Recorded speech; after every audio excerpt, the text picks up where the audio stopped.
Segunda-feira da 25ª semana do Tempo Comum, 25 de setembro de 2023. Oração do dia. Ó Pai, que resumistes toda a lei no amor a Deus e ao próximo, fazei que, observando o vosso mandamento, consigamos chegar um dia à vida eterna.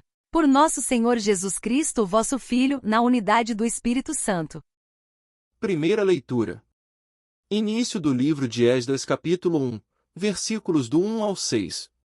No primeiro ano do reinado de Ciro, rei da Pérsia, para que se cumprisse a palavra do Senhor pronunciada pela boca de Jeremias, o Senhor moveu o espírito de Ciro, rei da Pérsia, que mandou publicar em todo o seu reino, de viva voz e por escrito, a seguinte proclamação. Assim fala Ciro, rei da Pérsia: o Senhor, Deus do céu, me deu todos os reinos da terra e me encarregou de lhe construir um templo em Jerusalém, na terra de Judá. Quem, dentre vós todos, pertence ao seu povo? Que o Senhor, seu Deus, esteja com ele, e que se ponha a caminho e suba a Jerusalém, e construa o templo do Senhor, Deus de Israel, o Deus que está em Jerusalém.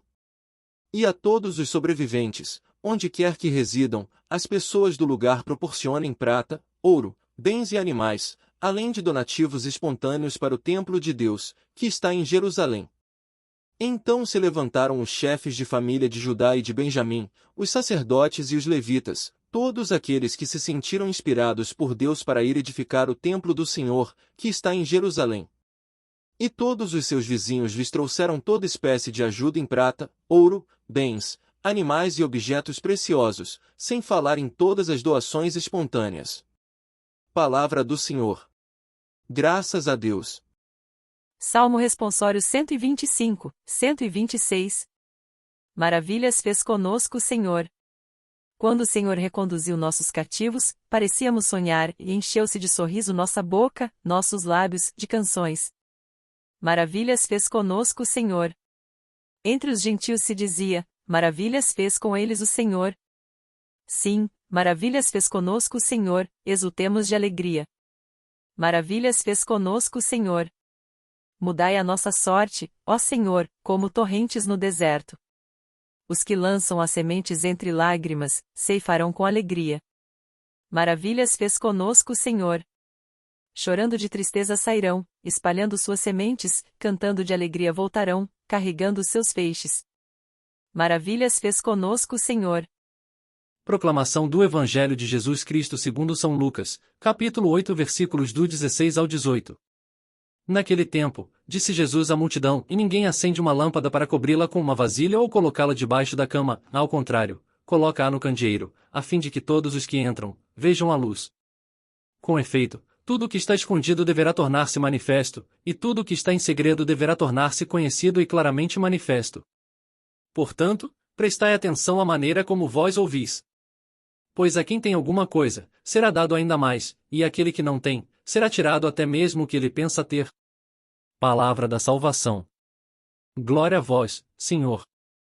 Reflexão da liturgia diária, dia 25 de setembro de 23, site Mundo dos Católicos. Você tem muito? Ou pouco? Segundo as palavras de Jesus, se você tem muito, receberá muito mais, mas se você tiver pouco, perderá até o que tem. Isso parece justo? É claro que Nosso Senhor não está falando em termos mundanos. Ele não está dizendo que se você tiver muito dinheiro, ganhará mais, ou que se for pobre, ficará mais pobre. Em vez disso, Jesus está falando sobre a graça que vem da compreensão de sua santa palavra. Observe que a passagem acima começa dizendo, cuide, então, de como você ouve. Ouvir a palavra de Deus implica que você realmente receba o que Jesus ensina. Ouvir não é apenas ouvir as palavras ditas com os ouvidos. Um dos primeiros padres da Igreja, São Beda, explica que ouvir verdadeiramente a palavra de Deus com as nossas mentes leva-nos a amar essa palavra, e amar a palavra leva à compreensão. Isto não é conseguido apenas por um exercício intelectual, como se os nossos dons naturais fossem o principal meio pelo qual compreendemos tudo o que Jesus ensina. Pelo contrário, vem através do conhecimento espiritual obtido pelo dom sobrenatural do Espírito que nos ensina todas as coisas. Se você deseja mais compreensão dos mistérios de Deus, então comprometa-se a envolver as Sagradas Escrituras com sua mente. Leia as Escrituras, pondere-as e ore com elas. É fácil esquecer que a palavra de Deus é uma palavra viva.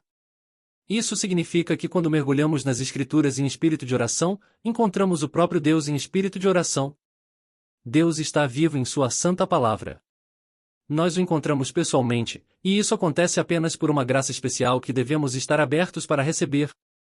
O aspecto bonito deste ensinamento de Jesus é que quanto mais compreendermos a Sua Palavra através desta graça, mais mergulharemos nela, e ela continuará a crescer dentro de nós.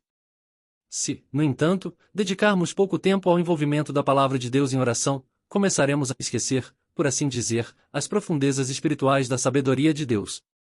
Perderemos o pouco entendimento que temos e quando isso acontecer, estaremos propensos a nos envolver e aceitar as muitas confusões e enganos que vivem em nosso mundo. Reflita hoje sobre sua prática de meditar nas Escrituras em espírito de oração. Se esta não for sua prática atual, decida fazê-la assim. Talvez comece com um dos evangelhos e comprometa-se a lê-lo em espírito de oração, pouco a pouco, todos os dias. O objetivo não é ler os livros da Bíblia. O objetivo é entrar em cada livro.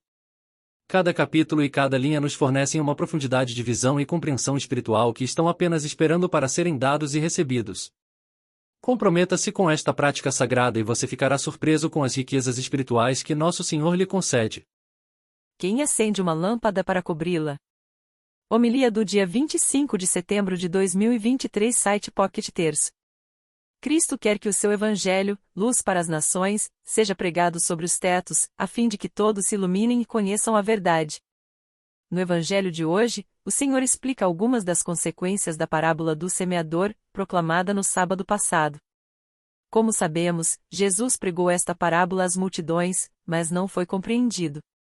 Por isso, os discípulos o chamam à parte e pedem-lhe que manifeste qual é o verdadeiro sentido da história. É neste contexto de diálogo com os apóstolos que se situam as explicações que ele aqui nos oferece. Aquelas primeiras palavras que abrem o Evangelho de hoje, ninguém acende uma lâmpada para cobri-la com uma vasilha, referem-se às próprias parábolas de Cristo, por meio das quais ele vem tentando transmitir ao povo a doutrina da salvação, as que vêm logo em seguida, ao contrário, coloca-a no candeeiro, a fim de que todos os que entram vejam a luz, são um mandato que ele impõe aos apóstolos, que, tendo conhecido o significado profundo do ensinamento cristão, têm agora o dever de comunicá-la a todos, porquanto tudo que está escondido deverá tornar-se manifesto, e tudo que está em segredo deverá tornar-se conhecido e claramente manifesto. Isso significa, em primeiro lugar, que o Evangelho não é uma doutrina esotérica, reservada a um grupo seleto de iniciados, mas uma palavra de salvação endereçada à humanidade inteira. Daí não se segue, contudo, que todos os que a escutam cheguem de fato a compreendê-la, mas quem tem a graça de enxergar a luz que nela rutila contrai, por isso mesmo, o dever de iluminar com ela quantas pessoas puder, coloca-a no candeeiro, a fim de que todos os que entram vejam a luz. Pois de quem recebeu será exigido, e aquele a quem foi dado tem de guardar e comunicar o que recebeu, para que não mingue, nem ensine nos demais a luz da fé e a chama da piedade. Que nós, que tivemos a graça de acolher pela obediência da fé a doutrina católica, nos empenhemos sempre em dá-la a conhecer a quantos nos rodeiam e a meditá-la frequentemente na oração. Deus abençoe você.